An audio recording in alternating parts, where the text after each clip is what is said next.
it's Steph. Thanks for clicking. This is my 7th update for the Ancient Mythos project pan. Darya created this project for the Pantastic Ladies. This is the second round. It's based on Norse mythology and it started on November 20th. It will be ending on November 20th as well. She created 40 prompts based on Norse mythological figures and places. I've been working on 6 of them at a time, and we're going to see how many I have met goal on. There will be roll-ins at the end. The prompt that has been in here the longest is Elder Futhark. Elder Futhark is a runic alphabet. It was the first one used in the Norse region, and for that reason, it is a writing utensil, like a pen or a pencil product. I picked a lip liner. This is the Lancome Lippy Doll Lip Shaper in the shade The Tea is Hot. My goal was to use it 10 times. At the last update I had 9, and I did get the last one. So this is a rollout. It is a pretty color. Whenever I use lip liner, I tend to put it all over my lips, and then I usually put a gloss on top of it. I like the color. It is nice and creamy, so it's very easy to apply, and then it stays there. So it's a really nice product, but Lancome is expensive, and as quickly as this moves, I'm not sure that I'm willing to pay Lancome prices, so I would like to try another brand, and I might come back to this if I don't like other brands quite so much, but it's a nice option, just pricey. The next prompt is Satyr. Satyr is a type of witchcraft, dark magic that some goddesses are able to use, so it is a dark or witchy product. This is both because when I think of witchy makeup, I think of dark lipsticks. It is the Mented liquid lipstick in the shade Blood Orange. It does dry down darker than this. At the last update, I had 4 uses and I've gotten 3 more for a total of 7, so 3 to go. I might be able to do that in a month. This is out of season, so it's not my favorite thing to wear right now. It is more of a fall shade, but it does stay on the lips really well. It can pill if you have too much on, but if you put a gloss over it, then it works fine.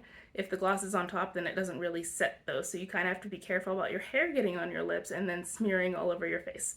But I think there is about a 50-50 chance this could roll out next time, and we will see if that happens. Next is Ragnarok. Ragnarok is simplified as the end of the world in Norse mythology, but while it is the death of some gods, it is also a beginning, so it clears space for something new, which is why it is represented by an item that once finished will clear up a lot of space. This is my Lilo & Stitch Ohana palette, and it's kind of falling apart, so I've decided that when I finish the shade White Sand, then I'm going to depot whatever is remaining and then throw away the packaging, which would clear up space. I had a goal of using White Sand 10 times. At the last update I had 7, and I used it another 8 times, so goal well exceeded. I'm not wearing it today, actually, but it is a decent shadow. It's kind of an easy color to formulate, but it works just as well as any other I've tried, so I have no problems using it, and I will finish it someday. Next is Fafnir. Fafnir was a dwarf, but he turned into a dragon after he found a cursed treasure, and that treasure is now his hoard, so it is something that you hoard. I tend to hoard skincare, and in fact I have 30, I think, serums right now, which is crazy. It's a hoard, so I brought in a serum. This is the Glossier Super Pure Niacinamide plus Zinc Serum. My goal is to finish it, and that's my progress over the last month. That is a little bit low because I was traveling and I didn't take this glass bottle with me. I took something else. So this is in the project. It will be for a while, but I should get a little bit more progress than that next time. Next is Harbard. Harbard is a mysterious ferryman who would only give Thor passage if Thor was able to beat him in a battle of wits, and Thor lost. So Harbard didn't let Thor go anywhere. It is strongly suspected that Harbard might have in fact been Odin in disguise. Why was Odin preventing his son from using the ferry? I'm not entirely sure, but it is a product that you don't necessarily know how to use. I picked the Glamnetic press-on nails in Fairy Dust Short Oval, and I have used them once. My goal is to use them 5 times, and I'm reserving judgment because I don't know how to use these. That was the first time I ever used them.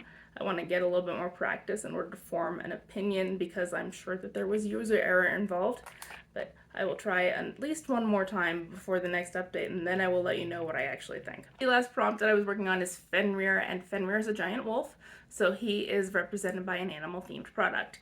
This is the Creme Shop Lighten Up Skin Animated Narwhal Face Mask infused with brightening vitamin C. It's a very long name, so I had to read it, but here it is, and as you can see, I did use this. And the animal would be the narwhal here, and also there was a narwhal on the mask itself. There was serum left in here, which I used on subsequent nights. I just kept it in the packet, and it took about 4 days to finish all the serum in there. but this is a Gold Matte. It was nice. It was hydrating. I did feel like it had some kind of a brightening effect and that it kind of lasted like 3-ish days. But I wouldn't mind having more of these in the future. I just don't consider it to be a necessity. It's more like a treat yourself kind of thing for me. So that was 3 goals met. I got all of my uses on the lip liner that was in here for Elder Futhark. I got my uses on the White Sand eyeshadow that was in here for Ragnarok. And I used up the Crumb Shop face mask, which was for Fenrir. I did generate 3 new prompts using Tiny Decisions, and so those are coming in now. The first prompt that Tiny Decisions randomized for me is Naglfar. Naglfar is the nail ship. It is made of the finger and toenails of the dead, which is disgusting, but obviously it's represented by a nail polish or another nail product. This is the Sally Hansen Insta-Dry Galactic Nail Polish in the shade Chromatica. It's a topper. I do really like it. It's nice and sparkly, and so I'm looking forward to using this 5 times. It'll probably take me 2 months to do that. The next prompt is Eden. She is a goddess of spring, so she's associated with regrowth and healing, and she's frequently given gifts of flowers and apples. Eden is represented by a perfume or other scented product. I did pick a perfume, which I may regret, but this is a Chantilly perfume. I don't really know what this is. I've had it a long time. It was a gift from my grandmother, and she's been dead for quite a while. Most of this is not in here. It is in here. I decanted it into a spray because I don't really like the dauber type things. So I will be using this 10 times, and we'll see how long it takes me to do that. And the last prompt that Tiny Decisions picked for me is Sif. Sif is Thor's wife, and she's known for her very long golden hair. And when I say long, I mean like Rapunzel long. And so she's represented by a gold or warm toned product for her hair. This is a lip crayon. I don't know what brand it is, and all the writing's rubbed off, so I can't tell you a shade name, but it is in fact gold. I will be using this 10 times for Sif. So there's my update. For next time, my best shot at a rollout is the liquid lipstick that I have in here for Seder, which is not the easiest thing to use, but 3 uses shouldn't be that hard, so hopefully I'll get 1. If I don't meet any goals for the next update, I will bring in another prompt anyway, and I will just be working on 7 from then out. So wish me luck, good luck with your projects, and I will see you next month. Bye!